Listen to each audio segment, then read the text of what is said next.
दिनों बिहार की राजनीति में एक नाम सुर्खियों में है और बिहार सरकार के पंचायती राज मंत्री दीपक प्रकाश जब से मंत्री बने हैं तब से कहीं ना कहीं चर्चा का विषय बना हुआ है। गोपालगंज में प्रथम बार उनका आगमन हुआ है और उनके आगमन पे गोपालगंज के बरहिमा एनएच के सटे एक बाजार है मौर्या कॉम्प्लेक्स और यहीं पे मौर्या कॉम्प्लेक्स में माननीय दीपक प्रकाश का आज जो है गोपालगंज के प्रथम आगमन पर सम्मान होना है। उनसे हम बहुत सारे सवाल करेंगे। पंचायती राज चुनाव अभी सामने है तो पंचायती राज चुनाव में क्या क्या बदलाव होना है, तमाम चीज़ों को हम जानने का प्रयास करेंगे। तो लगातार खबर गाँव तक सब बने रही है। आपके जैसे युवा जब मंत्री बने हैं तब से युवाओं में काफ़ी जो है उमंग है और उम्मीद जगी है। कितना उम्मीद पर खरा उतरेंगे दीपक प्रकाश? मेरा तो सौभाग्य है माननीय प्रधानमंत्री जी और माननीय मुख्यमंत्री जी के नेतृत्व में काम करने का मौका मिल रहा है। अगर युवा मुझसे जुड़कर स्वयं को राजनीति के नज़दीक महसूस करते हैं,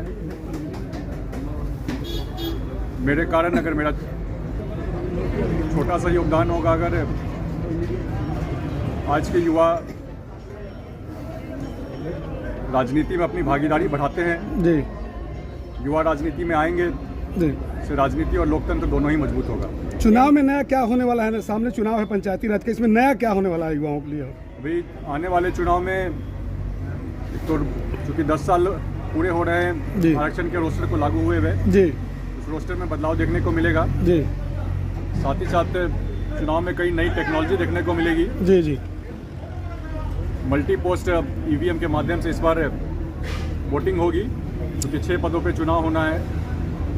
हर पद के लिए एक बैलेट यूनिट रहेगा, साथ में एक कंट्रोल यूनिट रहेगा। एक साथ ही वोट डालने के कारण लोगों के अंदर किसी प्रकार का कंफ्यूजन नहीं रहेगा, लोगों को सहूलियत होगी वोट डालने में। मतदान के समय पे बोगस वोटिंग की संभावना पूरी तरीके से ख़त्म हो, इसको लेकर फेशियल रिकॉग्निशन टेक्नोलॉजी का इस्तेमाल होगा। एक व्यक्ति एक बार वोट डाल लेता है, अगर दूसरी बार वोट डालने की कोशिश करेगा तो उसकी पहचान हो जाएगी उसके चेहरे के माध्यम से जी। इससे बोगस वोटिंग पे रोक लगेगी। चुनाव के समय में होने वाली हिंसा का सबसे बड़ा कारण बोगस वोटिंग हुआ करती थी।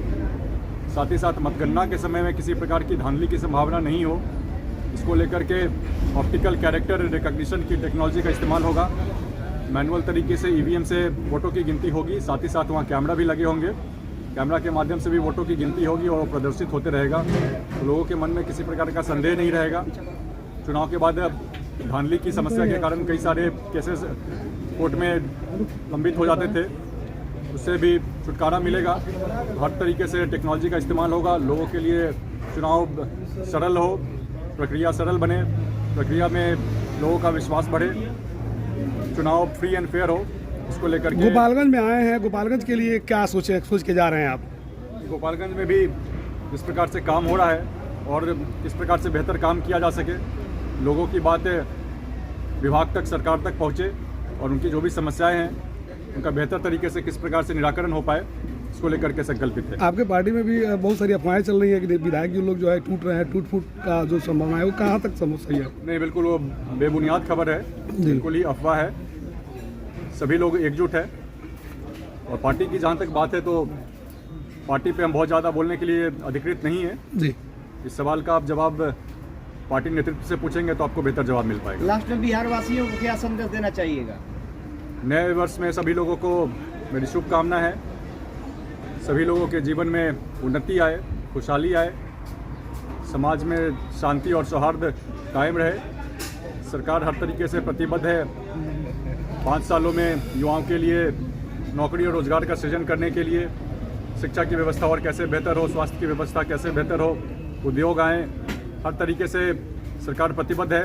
सरकार का लक्ष्य है माननीय मुख्यमंत्री जी के नेतृत्व में बिहार देश के 5 अग्रणी राज्यों में शामिल हो, तो सरकार हर तरीके से प्रतिबद्ध है, हर क्षेत्र में हर स्तर पे काम करना है जी। शुक्रिया। तो आप लोगों ने देखा पंचायती राज चुनाव से संबंधित और मंत्री जी से संबंधित तमाम क्वेश्चन हम लोगों ने किया और खूबी से उन्होंने आंसर देने का भी काम किया। तो उनके आंसर से आप लोग कितना संतुष्ट हैं, हम लोग के प्रश्न से कितना संतुष्ट है, कौन सा प्रश्न रह गया जो इनसे अगले बार में पूछना चाहिए, तमाम चीज़ें आप कमेंट बॉक्स में राय दीजिएगा। अगले वीडियो में फिर किसी अन्य खबर के साथ आप लोग से मुलाकात होगी। तब तक खबर गाँव तक देखते रहिए। उस वीडियो को ज़्यादा शेयर कीजिए। नमस्ते, प्रणाम, जय हिंद।